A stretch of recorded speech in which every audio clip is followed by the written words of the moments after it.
mesmo nível de trabalhadores, já visto nosso salário, somente com professores do Estado, os trabalhadores brancos são vítimas também, não em mesmo grau, evidentemente, de uma ação por parte das elites, que no primeiro momento foi para justificar a escravidão, o colonialismo, e no segundo momento é para dividir os trabalhadores. A partir do momento que tenta fazer a cabeça do trabalhador branco e dizer que ele é superior ao trabalhador negro, você divide os trabalhadores e enfraquece a luta. Então, e aí eu já respondo a questionamento do Vitor. Não foi o Vitor, não, foi o Joel, que falou que a luta não é só dos negros. E evidentemente a luta não é só dos negros. A luta é de todos nós. Se a gente quiser uma sociedade igualitária, ela luta de todos nós. Da mesma forma que nós, homens, temos que ter um compromisso com a luta das mulheres, eu acho que os brancos também têm que ter um compromisso com a luta dos negros. Porque quando existe opressão, o opressor, ele acaba sendo, ele pode estar aparentemente numa situação favorável, mas na verdade ele acaba fazendo parte dessa engrenagem, acaba sendo vítima também da sua própria engrenagem, do tamanho da ruindade, da malignidade que representa esse tipo de sociedade dividida entre opressores e oprimidos. O Antônio Carlos, não, aqui está lá embaixo. A Cláudia coloca a questão sobre o livro. Cláudia, cadê a Cláudia? Cláudia, era segredo, não era para falar aqui não.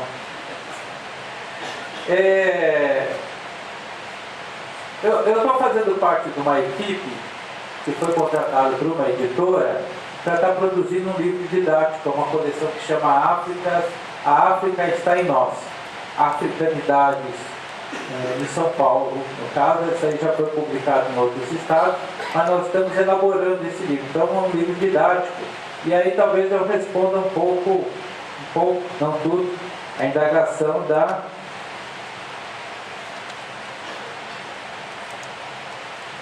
Beatriz, não, a Beatriz foi da Marilza, né, Marilza, né? Que é essa questão da gente de ter instrumentos para estar em sala de aula. Então eu espero que esse seja um instrumento. Eu acho que vai sair um livro legal, porque é um livro didático, ilustrado, dirigido à criança e com um caderno de orientações para os professores, para estar aplicando, né, o nosso olhar de história em sala de aula. Eu acho que isso é muito importante, espero que dê tudo certo e a gente consiga. Isso, opa, o lançamento aqui seria uma boa. Vamos ver também se o governo do estado depois vai adquirir esse livro, que aí é coisa da editora, mas eu acho que eles vão conseguir fazer. Como passar informações para o povo, né? Para o povo negro? A Cláudia coloca isso. O governo federal obriga as informações a chegar, né? Como ter a formação. Eu acho que a lei 10.669 já é uma lei que tem por objetivo incluir história da África e história dos negros nos currículos escolares. Ocorre que nós vivemos numa federação. O governo federal não tem poder de obrigar o governo estadual a cumprir, a colocar em prática essa lei. O que pode é ter uma denúncia no Ministério Público de que o governo está descumprindo essa lei. Pode ser que dê certo, pode ser que não. O que eu acho que é mais produtivo é movimentos como esse, viu, Marisa? Eu concordo com a sua, entendo a sua indagação e a sua preocupação e a sua ansiedade, mas eu acho que é esse tipo de movimento que a gente está fazendo. Eu acho que há uns 30 anos atrás, quando eu comecei a militar no movimento negro, mais de 30 anos atrás, 1978, não passava pela nossa cabeça a possibilidade de nós termos uma lei que incluísse nos currículos escolares história da África, história no Brasil. Hoje, eu e mais outras pessoas que fazem parte dessa geração, estão escrevendo livros didáticos baseados nessa lei. Eu acho que nós avançamos. E foi esse trabalho de perceber cada manifestação que é feita, cada lista que é feita, cada abaixo-assinado, cada fala que é feita em um determinado momento, vai criando aquele caldo de cultura e a gente vai avançando. O avanço é lento, né? Infelizmente o avanço é lento. Gostaríamos que avançasse um pouco mais, mas eu acho que a gente vai avançando e vamos ver, quem sabe, se a gente vai pegar isso, nossos netos, nossos filhos, nossos netos, talvez pegue, né, uma sociedade realmente sem nenhum tipo de discriminação. O Joel a Beatriz e o Vitor falaram da questão dos negros que em sala de aula, jovens, negam a sua cultura. Eu queria chamar um pouco a atenção, gente, para a gente tomar o cuidado de não acreditar ao oprimido a razão da sua opressão. Por que jovens, e às vezes até mais idosos, negros, rejeitam a sua cultura, rejeitam a sua ancestralidade, rejeitam toda a sua história? Desde que nós nascemos, é colocado para a gente, pela mídia, pela escola, pela família, pelos vizinhos, pela sociedade, que nós somos feios, que nós somos burros, que nós somos preguiçosos, que nós temos tendência ao roubo, ao alcoolismo. Ou seja, todas as qualidades negativas são colocadas em cima dessa criança, desse jovem negro. Tudo que é ruim é colocado. Negro é o exemplo de tudo que é ruim. É evidente que quando chega uma certa idade, principalmente na adolescência, que esses jovens querem se integrar, querem ser aceitos, é evidente que ele vai procurar negar a sua origem. É evidente que ele vai procurar, e aí eu não estou fazendo nenhuma crítica a quem alisa o cabelo. A menina vai procurar alisar o seu cabelo para ser o cabelo mais parecido com o modelo de beleza que a sociedade coloca, que é branco. Que o menino ou a menina, também não estou fazendo crítica a nenhuma relação interracial, mas preferencialmente vai querer namorar, vai ter um parceiro ou uma parceira branca, porque esse parceiro ou parceira branca vai ser seu fiador na sociedade. Veja bem, eu não estou fazendo crítica aqui a relações interraciais, isso é um outro departamento, tem a ver com o sentimento das pessoas. Mas estou dizendo, o fato das pessoas privilegiarem esse tipo de relação, muitas vezes é uma demonstração de que, olha, eu quero ter um parceiro branco para ver se eu sou aceito na sociedade. Então, é natural que a pessoa que foi a vida inteira sendo desqualificada, ele queira rejeitar isso.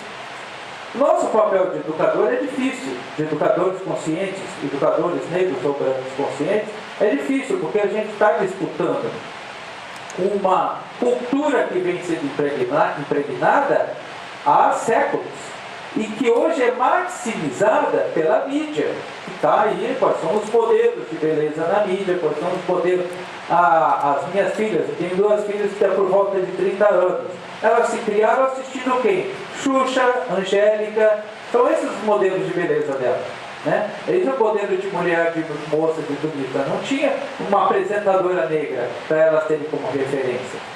Então, isso vai introjetando na cabeça dessa juventude, não só do jovem, tem outros até mais velhos, e fica se negando. É um problema, é um dano psicológico que realmente precisa ser tratado.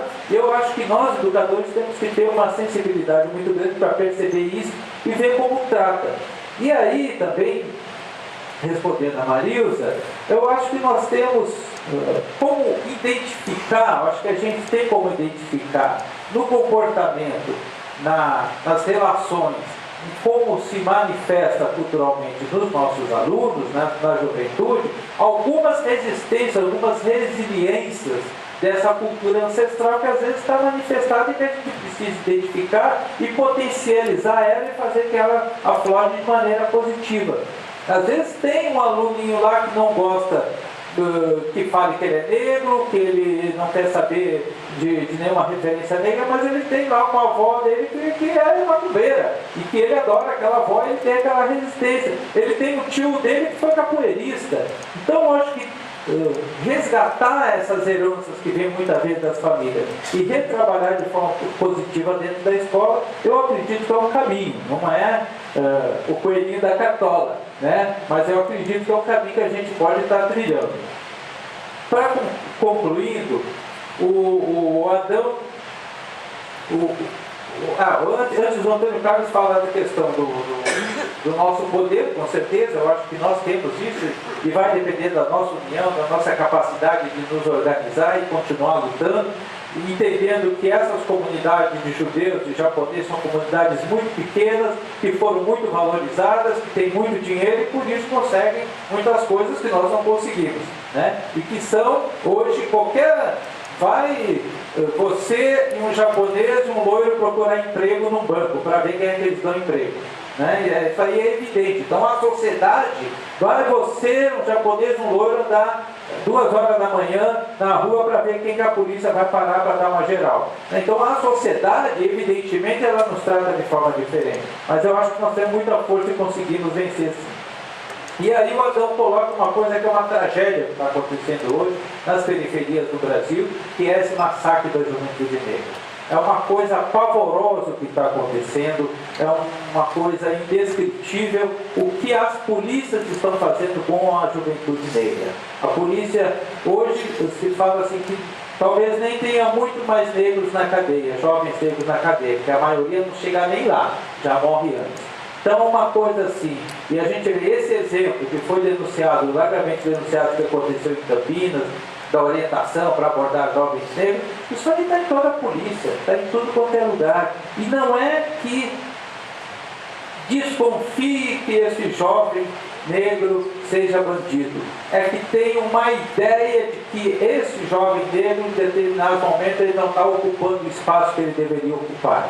É aceito que esse jovem fique lá dentro da favela, trabalhando na construção civil, isso é aceito. Mas se esse jovem estiver passeando numa região nova, se estiver dentro de um shopping, aí você não está no seu lugar. E aí a função da polícia, mandada por essa elite racista, é que colocar esse jovem no seu lugar. Qual é o seu lugar? A vala, muitas vezes. É uma coisa pavorosa que está acontecendo, e na minha compreensão isso é resultado de uma reação dos setores mais conservadores que não aceitam a ascensão social que a população negra está tendo nessa última década. A partir do momento que tem uma ascensão social, começa a criar um ranço, um ódio naqueles segmentos que sempre foram privilegiados e que aí começam a aflorar essas taras de querer, de neonazista, de aqueles que se aparecem como exagerados, como o Jair Bolsonaro, esse tipo de cara que põe a cara mais para bater, mas de certa forma ele é a ponta de lança de um sentimento médio de pessoas que passaram gerações e gerações sendo privilegiadas e hoje não aceitam que uma parte da população que sempre foi massacrada comece a ocupar um lugar que antes não ocupava. E para finalizar, desculpa, estou concluindo aqui. Para finalizar, a Letícia coloca a questão da capoeira. É lamentável, é triste que você tenha sido derrotada na sua proposta. Eu acho que a capoeira realmente está no Estatuto da Igualdade Racial e colocar como nos currículos escolares, eu acho que é um instrumento maravilhoso de resgate da cultura, de valorizar a cultura e de inserir essa juventude, essa criançada na escola, que é algo prazeroso, que eles gostam e que se interessam. Com certeza a capoeira é um instrumento especialíssimo. E nós precisamos cada vez mais forçar para ver se a rede assume a capoeira como um instrumento perfeito para atrair essa juventude, para se interessar e trabalhar a capoeira de forma que não seja vista apenas como atividade física e educação física. É arte, é literatura, é geografia, a capoeira é interdisciplinar, então eu acho que com certeza é um instrumento perfeito. Desculpa também alongar, vereador. Vou passar para o professor João Gamba e em seguida eu retorno para o encerramento.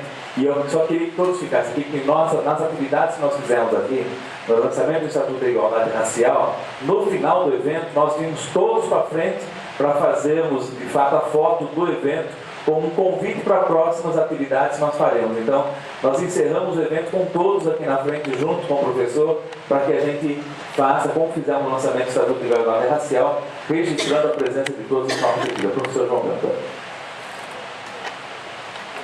Professor Ramatiz, eu só quero fazer uma colocação e até uma justificativa também para os demais, que a nossa diretoria de Piracicaba trabalha a lei, né? A gente, em 2010, fizemos curso, tanto no primeiro semestre como no segundo semestre, com os nossos professores. Por ser curso, isso fica a adesão do professor, a gente não obriga, porque também não queremos que alguém vá fazer o curso pela vontade de aprender. Em 2011, tivemos o primeiro colóquio onde professores que trabalharam o tema tiveram a oportunidade de expor os seus trabalhos na Biblioteca Municipal de Piracicaba. Fazemos parceria com a Biblioteca Municipal com palestras, já que nós muitas vezes não temos o dinheiro para fazer, contratar o palestrante, então a biblioteca nos fornece o palestrante. Hoje, nesse evento, alguns de vocês estão convocados, outros tivemos o prazer de convidar, né?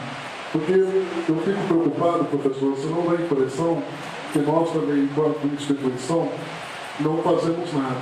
Né? Não é bem assim. Eu estudei esse período que muito me fascinava, que era o período da escravidão. Essa Casa-Lei tem atas maravilhosas, período do século XVII e XIX, onde tem uma lei, né, como o professor disse, do Código, e aqui tem uma que é muito interessante, que proibia os negros livres ou escravos ficar na taberna até as 10 horas da noite. Se fosse pego, era preso. Então também vai de cada professor estudar aquilo que lhe interessa.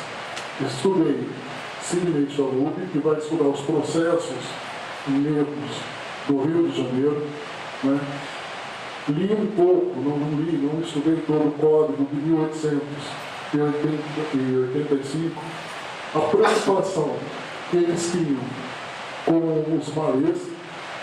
Não sei se vocês sabem, mas o Brasil tinha pena de morte, e a preocupação era com o levante dos malês, né? E ali já estava conhecendo no Haiti também, a independência do Haiti. Então, acho que cada um tem dentro de si o desejo de aprender. Nós, enquanto instituições, oferecemos oportunidade, como todos hoje estão aqui.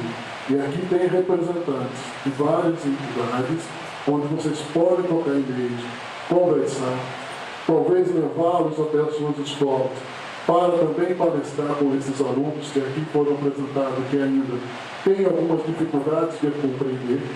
Muitas vezes vocês, por serem professores deles, tenham dificuldade, talvez outro, de uma outra instituição, ele se represente de uma outra forma.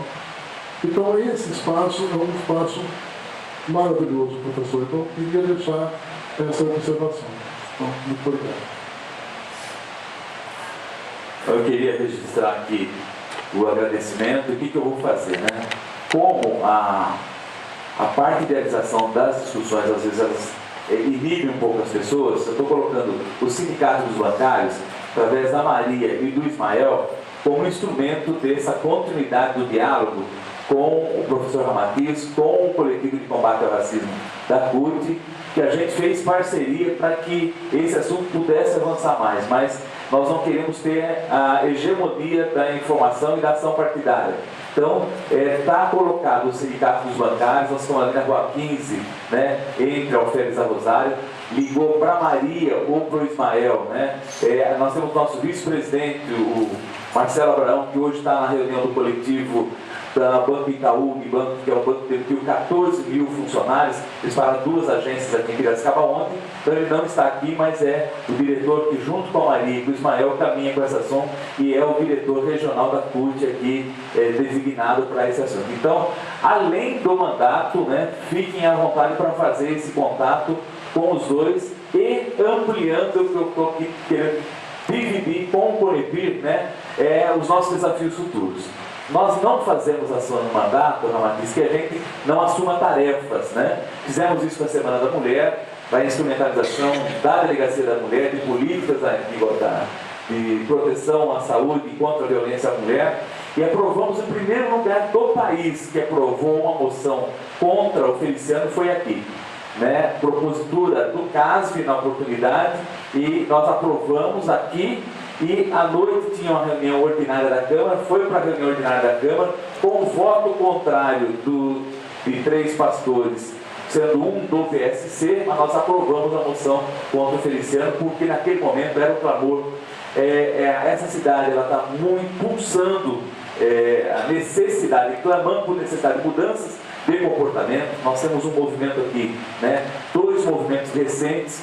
O Reaja, que tratava um pouco, né, da remuneração, do papel do legislativo, dele enquanto catalisador de movimentos sociais, e a contestação ao preço do ônibus em Piracicaba, a qualidade do transporte coletivo, a mobilidade urbana, com o pula-catraca, que também se consolidou como movimento de contestação e buscar alternativas de discutir mobilidade urbana. Então, também não atribua ao nosso berço, que é o movimento sindical, só isso. Nós estamos no movimento sindical com a responsabilidade de dar capacidade aos movimentos sociais de se manifestar, que temos hoje, infelizmente, mais estrutura que o movimento social, principalmente em Piracicaba, que passou por um processo de letargia dos últimos 8 anos aqui em Piracicaba, com a atrofia dos movimentos populares e sociais em função do modelo desenvolvido aqui pelo PSDB, de desvalorizar esse processo de construção da cidadania.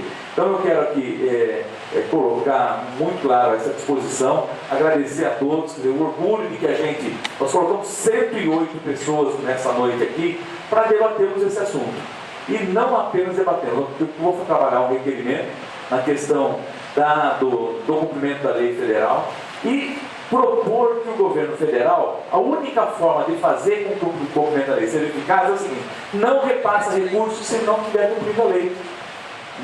Tem Fundeb, então vai passar. Quais são os pressupostos para receber recursos do Ministério da Educação? O cumprimento da lei na sua integralidade. Então presta conta, e passa o recurso. Como a gente o Mercadante tem tido um bom contato conosco, tem conversado, mas buscar os parlamentares para fazer isso chegar. Pode sair como uma moção de apelo daqui, mas são ações que nós devemos fazer. Terceiro, e o ponto que eu discuti agora, tanto a casa do Hip Hop como o Conepir, o 13 de maio. Nós vamos dar um tempo para o 13 de maio, ver se ele quer acolher discussões como essa. Agora, se esse tempo não pode ser longo, e se ele não fizer, nós vamos construir com o Conepir, com a casa do Hip Hop, um espaço alternativo para esse debate avançar, para que ele possa estar subsidiando os professores, que os professores falam assim: olha, eu quero que está aberto o espaço aqui para o Conepir trazer essa discussão aqui dentro da minha escola. E aí a gente vai ver, se não for o Ramatiz, ele vai ter uma outra pessoa, e nós buscamos, se não puder, porque o poder público ele tem um processo de contratação que é longo. Então, eu assumo, enquanto movimento sindical, que a gente viabiliza os óbices que tiver financeiro para implementar isso. Então, vamos voltar daqui um ano para cá, mas voltarmos fazendo um balanço do quanto avançamos e o que precisamos fazer. Então, a parceria está colocada aqui, viu o Adney, viu o Cássio, viu o João Gâmbaro, o Ismael, Maria, hoje você tem a clareza do que a CUT regional, do que os mandatos têm feito do Partido dos Trabalhadores, que é o que nós assumimos como tarefa de transformação social. Então, tenho certeza que o deputado é um caminho, isso já está aqui na mesa para até colocarmos dessa forma, mas então trabalharmos efetivamente com a tarefa. Nós não podemos trazer vocês aqui, temos essa grande aula, mas temos a aula e não implementarmos. A proposta do mandato que foi trazido para Piracicaba como GAP, Grupo de Articulação Política, é de captar as demandas sociais, fazer as ações imediatas que pudessem estar trabalhando o que era imediato, mas construir ações legislativas que pudessem dar conta dessas demandas sociais surgidas. Então, nesse momento, eu quero passar.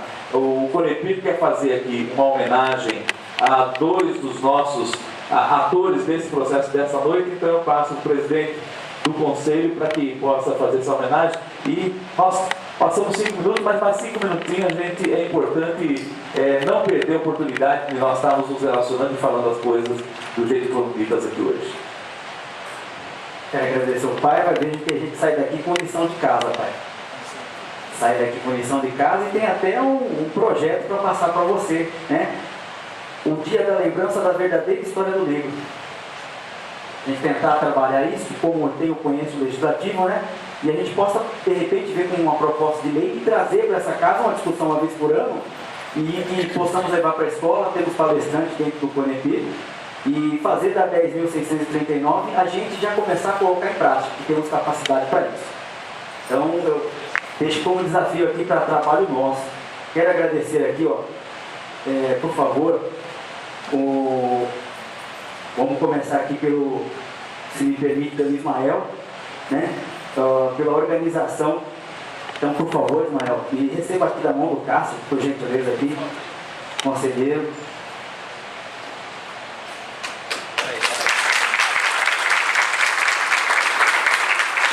uma singela lembrança do coletivo, nós tivemos para selar esse momento de trabalho.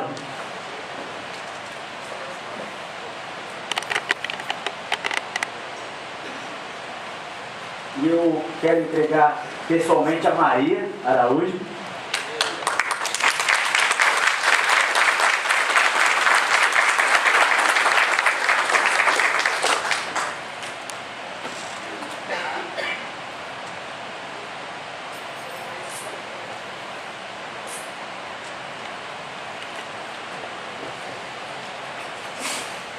E aqui também pela iniciativa, né? O vereador Antônio Fernandes Paiva, agradeço. E é o que Piracicaba está precisando. Muito mais de coração.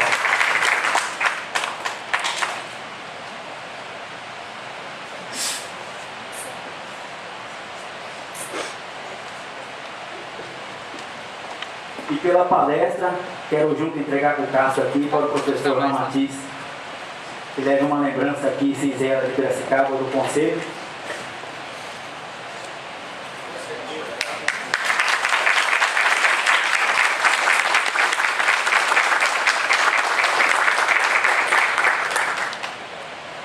E agradeço, vereador, por essa oportunidade que Piracicaba merece.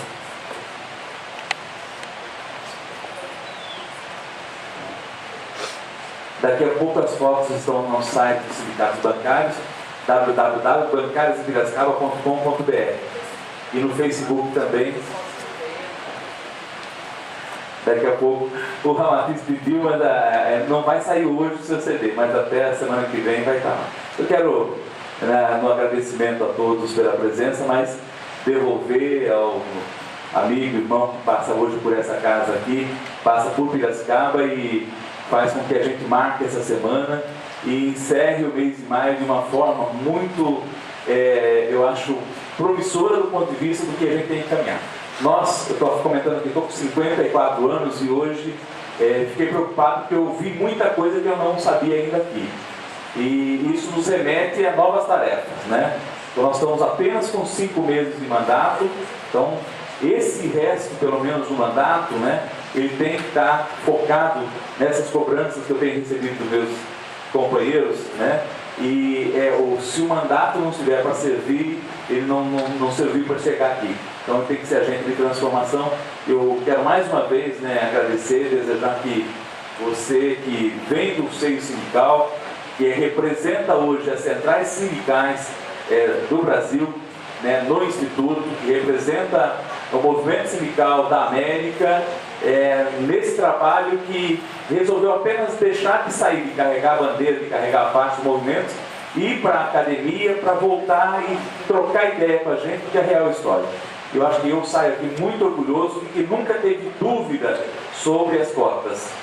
E que sempre os meus amigos e amigas, né, me ensinaram, né, a ter a relação que nós temos hoje com essa discussão. E que os que nos conhecem sabem que ela dura um pouco mais de 44 anos.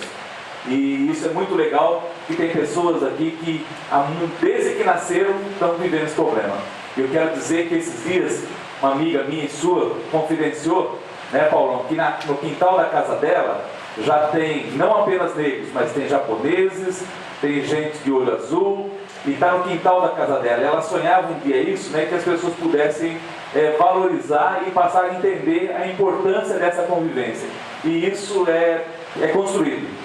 Isso não cai do céu, é conquista. E só conquista quem luta. A luta, ela traz resultados muito gostosos. E eu quero aqui, nessa fala minha, cumprimentar você, a Central Única dos Trabalhadores, o Partido dos Trabalhadores, a Força Sindical e a UGT, que compõem a indicação sua para o INSPIR, né, pelo trabalho. E nós temos muito a aprender ainda, né? Todos, mas hoje aprendemos que temos muito a fazer e principalmente nós que não somos professores, que o que nós precisamos ajudá-los do ponto de vista de garantir instrumentos que essa discussão cada vez mais entre para dentro das escolas. Muito obrigado, boa noite, e eu passo aqui para fazer o encerramento e em seguida a gente levar você para jantar. Bom, gente, bem rápido mesmo, eu quero agradecer muito, é uma coisa um pouco inédita para mim, ter um grupo tão grande de pessoas, 108 pessoas, né? Eu fico muito agradecido, muito honrado, né? Agradecer novamente aqui a Maria, o vereador Padre, fizeram, todos os companheiros que fizeram esse esforço. Eu fiquei muito honrado, gostei muito de estar aqui. E eu só queria dizer o seguinte, gente, eu estou muito solitário lá. Então eu acho que tem que ter mais negros e mais negras na academia. A minha palavra final aqui é que vamos pretejar aquela academia.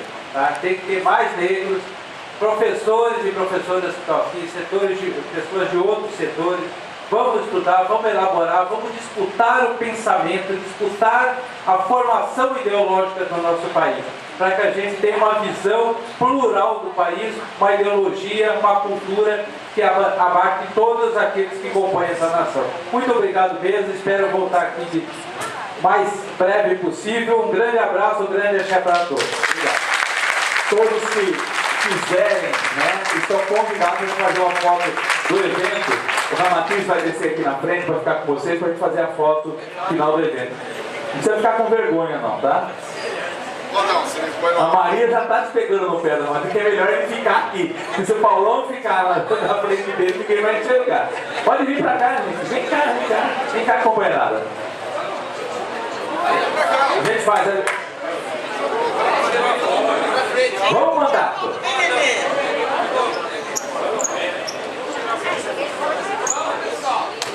Cadê o Eloy?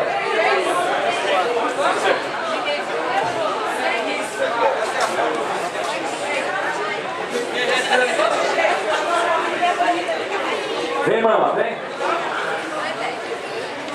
Vem. Ô, Jorge, pode ficar tranquilo que não vai dar reflexo.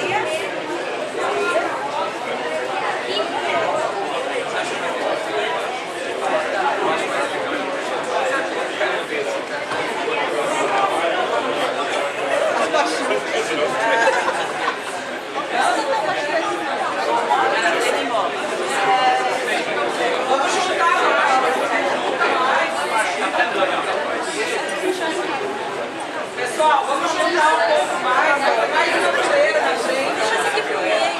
O pessoal vai, junta mais.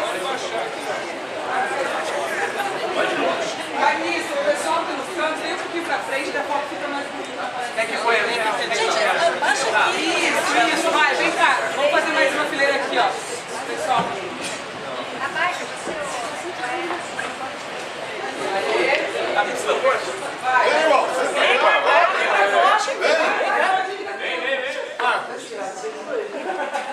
Ó, tem que esperar um pouco. São várias câmeras, tá? Vamos lá, começando. Conta até 13 sempre, tá? Tá, então vai lá. Não pode dar risada. Segura aí.